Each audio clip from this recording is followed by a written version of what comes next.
होती है। तो ध्यान से सुनिए, भाषा कुछ नहीं होती है, जो कुछ भी आप बोल रहे हो वो भाषा है, और उसी भाषा को जब लिख दिया जाता है तो वो कहलाती है लिपि। क्या कहलाती है? लिपि। इसकी परिभाषा भी हमने बताई है, ध्वनि वर्ण संकेतों की सहायता से विचारों का आदान प्रदान करने का माध्यम ही भाषा कहलाती है। और इधर देखें, ध्वनि वर्ण, यहाँ पर लिखित वर्ण, कैसे वर्ण? लिखित वर्ण संकेतों की सहायता से विचारों का आदान प्रदान करने का माध्यम लिपि कहलाती। तो कुछ नहीं होता, जैसे हम बोल रहे, हमने बोला आ, तो आ एक भाषा है, और इसी आ को लिख दिया तो आ एक क्या हो गई? लिपि हो गई। अब लिपि को भी अपन थोड़ा दूसरा फैक्ट देखें तो भाषा श्रव्य और दृश्य दोनों होती हैं, लेकिन लिपि हमेशा दृश्य होती है, श्रव्य नहीं होती है। इसके बाद देखें, अगर अपन देखें संसार में 3 प्रकार की लिपियाँ होती हैं। तो ये हमने आपके लिए नोट्स तैयार किए हैं, काफ़ी महत्वपूर्ण नोट्स हैं, इससे बाहर कुछ नहीं होने वाला। तो पहले अपन थोड़ा विस्तार से पढ़ें, फिर अपन MCQ लगाएं बहुत सारे। तो भाषा में 3 प्रकार की लिपि होती हैं, एक चित्रात्मक, ब्राह्मी लिपि और फोनेशियन लिपि। चित्रात्मक कहाँ अधिकांश यूज होती है? तो चीन, जापान और कोरिया देशों में। ब्राह्मी लिपि कहाँ यूज होती है? भारत, दक्षिण एशिया और दक्षिण पूर्व। तो ये क्वेश्चन आते हैं कि दक्षिण एशिया में किस लिपि का प्रचलन है? तो ये कौन सी है? ब्राह्मी। भारत में कौन सी लिपि सर्वाधिक यूज होती है? तो ब्राह्मी। इसके बाद देखें फोनेशियन, तो मध्य एशिया में, यूरोप में और अफ्रीका में। तो इनको आप ध्यान से नोट डाउन कीजिए। नेक्स्ट क्वेश्चन, अगर कभी पूछे कि लिपि का क्रम कैसा है ना, कौन सी लिपि सबसे पहले आई थी? तो कौन सी लिपि? ब्राह्मी लिपि, इसके बाद गुप्त लिपि, इसके बाद नागरी लिपि, इसके बाद देवनागरी लिपि। तो ये भी आप याद रखिए। इसके बाद थोड़ा सा अपन लिपि के बारे में और चर्चा करें। ब्राह्मी लिपि कब आई थी? 5वीं सदी में। कब आई थी? 5वीं सदी में। इसके बाद कौन सी आई? गुप्त लिपि। इसके बाद कौन सी आई? नागरी लिपि। और नागरी लिपि को ही कितने भागों में बांटा गया? 2। एक आई पश्चिमी शाखा और एक कौन सी? पूर्वी शाखा। पश्चिमी शाखा क्या कहलाई? देवनागरी, जो 7वीं सदी में आई थी। और पूर्वी शाखा कहलाई उड़िया, बांग्ला और असमिया। तो ये अपन ने लिपि के बारे में देखा। अब किस भाषा की क्या लिपि होती है जी अपन थोड़ा समझते हैं, ध्यान से सुनिएगा। किस भाषा की कौन सी लिपि होती है? तो हमने जी अच्छे से फैक्टों को कलेक्ट किया है, तो ध्यान से सुनना। हिंदी, संस्कृत, मराठी और नेपाली की लिपि क्या होती है? देवनागरी। और ये लिपि कैसी लिखी जाती है? Left to right. Left to right मतलब बाएं से दाएं।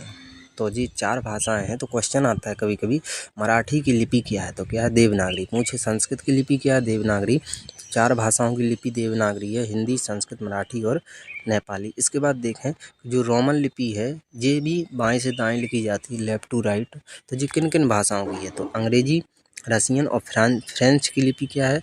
रोमन लिपि। इसके बाद कुछ और लिए हमने महत्वपूर्ण तथ्य कि उर्दू, अरबी और फारसी की लिपि क्या है? तो ये फारसी है। ये भी कैसे लिखी जाती है?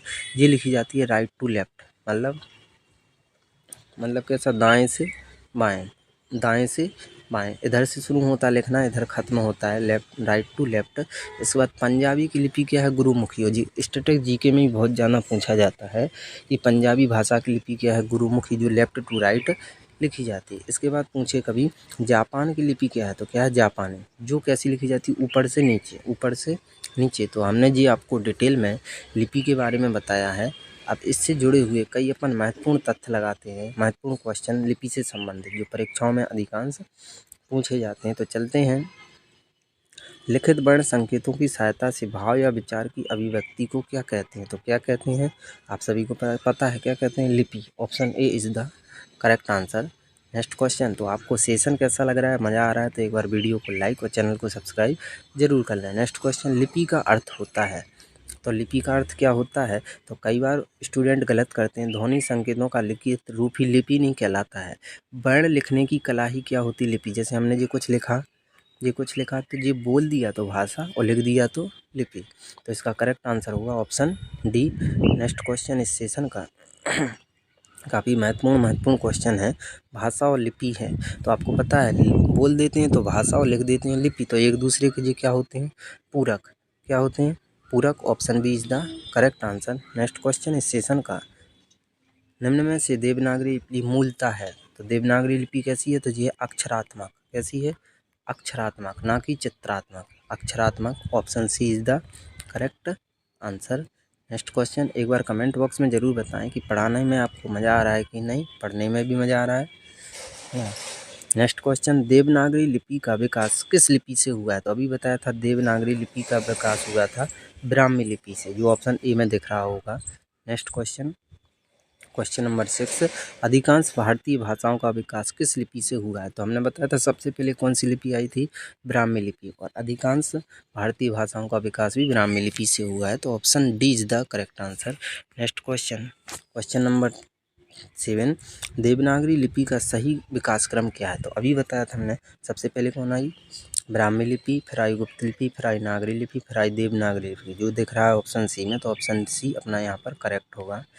नेक्स्ट क्वेश्चन, देवनागरी मूलतः किस भाषा की लिपि है? तो ये बताया था कि देवनागरी जो लिपि है, ये किस भाषा की लिपि है? तो ये है संस्कृत की लिपि, जो आपको ऑप्शन बी में दिख रहा होगा, तो ऑप्शन बी अपना यहाँ पर क्या होगा, करेक्ट होगा। नेक्स्ट क्वेश्चन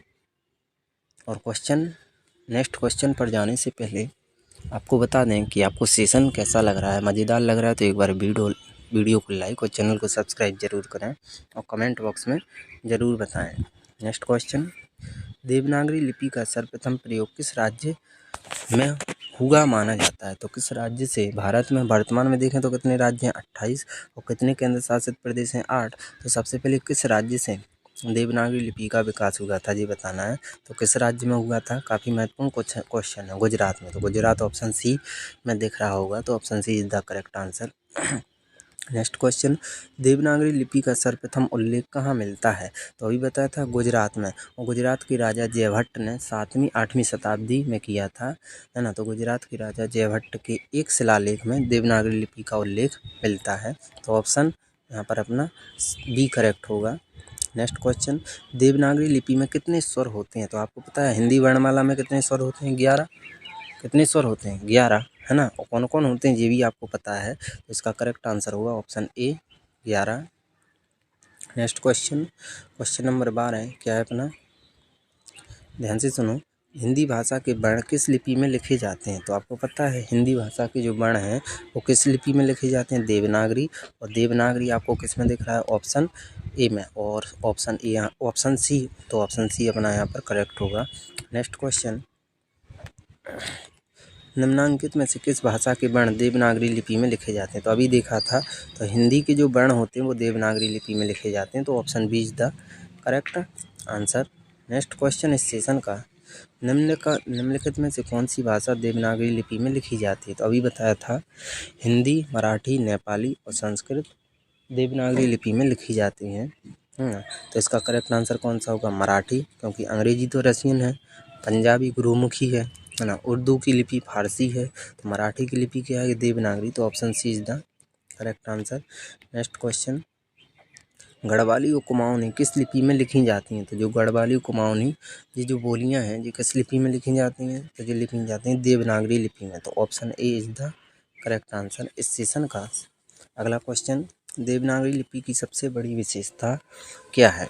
तो ये बताना है। तो देवनागरी लिपि की सबसे बड़ी विशेषता क्या है, हिंदी भाषा की लिपि होना, सर्वाधिक वैज्ञानिक लिपि होना, एक ही ध्वनि के लिए एक संकेत होना, अनेक भारतीय भाषाओं की लिपि होना, कि प्राचीन लिपि होना। तो इसका करेक्ट आंसर होगा ऑप्शन बी, सर्वाधिक वैज्ञानिक लिपि होना, एक ध्वनि के लिए एक संकेत का होना, है ना, तो option B is the correct answer. Next question, Devanagari लिपि के संदर्भ में निम्न में से कौन सा विकल्प गलत है? तो कौन सा विकल्प गलत है तो बताना है। इसमें एक ध्वनि के लिए एक ही प्रतीक होता है, सही है। इसमें जैसा उच्चारण होता है वैसा ही लिखा जाता है, ये भी सही है। इसमें शिरोरेखा का प्रयोग महत्वपूर्ण है। शिरोरेखा मतलब जैसे हमने जो लिखा नाम, तो नाम के ऊपर जो एक रेखा डाल दी इसे कहते हैं शिरोरेखा, है ना, ये भी सही है। यह लिपि खरोष्टी एवं ब्राह्मी की समकालीन है, तो ये गलत है ना, क्योंकि ब्राह्मी लिपि से कुछ और लिपियाँ बनी फिर अंत में देवनागरी बनी, तो ये समकालीन नहीं है। समकालीन मतलब उसी के समय इसका निर्माण हुआ क्या, तो नहीं हुआ, तो option D is the correct answer. गलत पूछ रहा था तो गलत बताना था। नेक्स्ट क्वेश्चन है, नेक्स्ट क्वेश्चन भी काफ़ी महत्वपूर्ण है, ध्यान से सुनना। देवनागरी लिपि के विषय में निम्नलिखित से कौन सा कथन गलत है? तो गलत बताना है। तो एक गलत क्या होगा, देखो देवनागरी लिपि दाएं से बाएं लिखी जाती है, तो यही पकड़ लो। देवनागरी लिपि हमने बताया था कैसी चलती है, लेफ्ट टू राइट, मतलब बाएं से दाएं, बाएं से दाएं, तो जी ऑप्शन ए अपना गलत हो गया, तो option A is the correct answer. बाकी आप सभी फैक्ट को पढ़ लेना। नेक्स्ट क्वेश्चन, उत्तर प्रदेश सरकार द्वारा 1947 में गठित देवनागरी लिपि सुधार समिति के अध्यक्ष कौन थे? तो आपको ध्यान रखना, यहाँ से कई क्वेश्चन आते हैं। देवनागरी लिपि सुधार समिति कब आई? 1947 में। किस राज्य के द्वारा? उत्तर प्रदेश। जिसके अध्यक्ष कौन थे? तो अध्यक्ष थे नरेंद्र देव। कौन थे? नरेंद्र देव। तो option B is the correct answer. Next question, इस सेशन का अंतिम क्वेश्चन है, देवनागरी लिपि के दोष निवारण के संदर्भ में पंचमा अक्षर के बदले अनुस्वार के प्रयोग का सुझाव किसने दिया था? तो किसने दिया था? जैसे आपको पता है पंचमा अक्षर जो होते हैं, ये क्या होते हैं? पंचमा अक्षर। क्या होते हैं ये? पंचमा अक्षर। तो इनकी जगह अनुस्वार का प्रयोग, अनुस्वार एक बिंदी अनुस्वार का प्रयोग किया जाता है। तो ये सुझाव किसने दिया था? तो ये सुझाव दिया था बाबू श्याम सुंदर दास ने। जो ऑप्शन में दिख रहा है वो ऑप्शन ए में। तो ये पूछा जाता है बहुत ज़्यादा, और ये कई बार पूछा गया कि पंचमा अक्षर के बदले अनुस्वार का प्रयोग होता है, लेकिन ये सुझाव किसने दिया था? बाबू श्याम सुंदर दास ने। तो option A is the correct answer. तो यहाँ से हमने आपको पूरा कम्प्लीटली देवनागरी लिपि से संबंधित जितने क्वेश्चन परीक्षाओं में पूछे जाते हैं वो सभी बता दिए हैं। तो हमने भाषा, बोली, विभाषा, लिपि, इन सभी तथ्यों को आसानी से समझा, MCQ लगाई। तो आपको वीडियो कैसी लगी तो एक बार लाइक करें, क्योंकि एक लाइक आपका हमें बहुत मोटिवेट करता है, और चैनल को अधिक से अधिक शेयर करें। तो चलते हैं, मिलते हैं। धन्यवाद दोस्तों, नमस्कार, है ना।